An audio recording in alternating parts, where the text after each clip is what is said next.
But yeah, we'll be shells. We'll be in shells today. It'll be an abbreviated, what we would call a winter Thursday schedule. So. Mike Todd Archer of ESPN. It's a fairly obvious question, but can you talk about the impact that Saquon's had on that team the entire season? Yeah, definitely. I was just talking about it earlier. He's just taking their run game, which was always very good, to a whole different level. Not only the consistency, but able to hit the home runs, you hit the big runs. So he's playing at an extremely high level, and you tend to. As we know, playing against him every year, he's an exceptional receiver too, coming out of the backfield. So, dynamic player, having a huge year. John Machota with The Athletic. What do you see from their two young DBs? I mean, being rookies and playing at the level that they are. Yeah, very impressive. I think it's something clearly coming out of our game. I thought they played well, playing very, very consistent, and I think the natural is when you go against a rookie and you have the veteran like Slay on the other side, the natural reaction is to go towards the rookie more. And I think both those guys really have played at a very high level for rookies.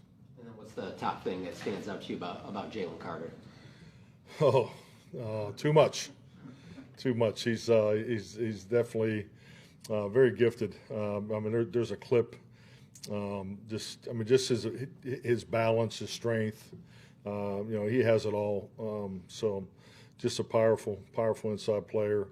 Has excellent range too. So, he's definitely someone that you have to keep four hands on at all times. Okay. Calvin Watkins, Dallas Morning News. How difficult will it be to prepare for either Hurts or Pickett on Sunday? Yeah, I think the biggest thing, for us, just playing a lot of football against Jalen. So you do have a pretty clear understanding how he's going to play. He played obviously very well against us in the first game. Was able to get out of the pocket way too much in the first game. So if he plays, that's something we definitely got to do a better job of. And then really, we're spending more time on Pickett, and obviously his play in the Washington game and so forth. So just watching what's going on there and understanding, they've signed a third quarterback to the practice squad. So just paying attention to what's going on this week. Tommy Arch, DallasCowboys.com. Like Jerry said on Tuesday, that with injuries like CeeDee's with his shoulder, with 2 games left, it's kind of up to the player as to whether or not they want to go the rest of the year. Have you talked to CeeDee at all, or any indication on what he wants to do? Yeah, I think that's really what today's for. And that's one of the things that we need to work through today. That's why the practice is the way it is, and a part of working on Monday, Tuesday, and then having Wednesday off. So we're going to need more time to sort through that. Josh. Josh Tolentino, Lone Star Live. How would you assess Mazy Smith's development, over the past couple of months in comparison to the end of his rookie year? I think just like any player in his second year, he's clearly taken a step since last year. I think he's being asked to do to play differently. He's had a really good off season, so I'm very happy with the way he's played. Garrett Podell, CBS Sports. Mike, Cooper's first start this season was against Philadelphia back in Week 10. Where have you seen him grow the most since that start entering the game? Well, I just think the biggest thing is, when you're the backup now, you get all the reps. So he's just a lot more comfortable in everything that we're doing game plan wise. So obviously that was a tough day for all of us, and and it started early. So, but he's clearly playing at a much better level right now. Dave. Like you mentioned, like today with Lamb and some others, that's what today is for, to kind of work through. You're still playing to win these games, but like you say, in individual situations, you go with each player and go, hey, how are we going to finish this out with you, and what do you feel comfortable doing? I guess the conversation. I think the biggest thing is, just you watch what, use CeeDee, for example, what he went through, Sunday night into the Tampa game. So, every injury is going to be evaluated.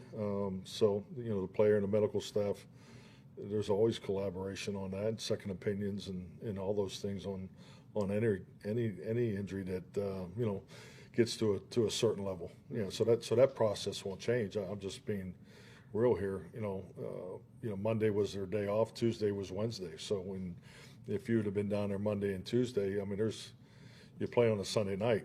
You know, and that was a physical football game. So we had a lot of guys moving through here Monday, Tuesday, and so you know we'll have a better handle on it once we get through today.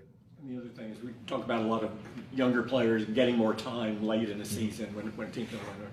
But in some cases, like a Guyton, who is more about just going through the practice and doing things, can it actually help a young player at some point to kind of step back and look at things rather than play early after he's played for where he is? Or Sorry, we play early. well, I mean, he played early. Oh, he played struggled early in a the little year? bit. Yeah, and now he hadn't played as much these last couple of games. In some cases, does it actually help a young player to step back and look at things? I think maybe in theory, but you know, also, you know, Tyler was dealing with numerous injuries. You know, not just one injury. So, you know, he's had a lot to deal with and a lot to work through.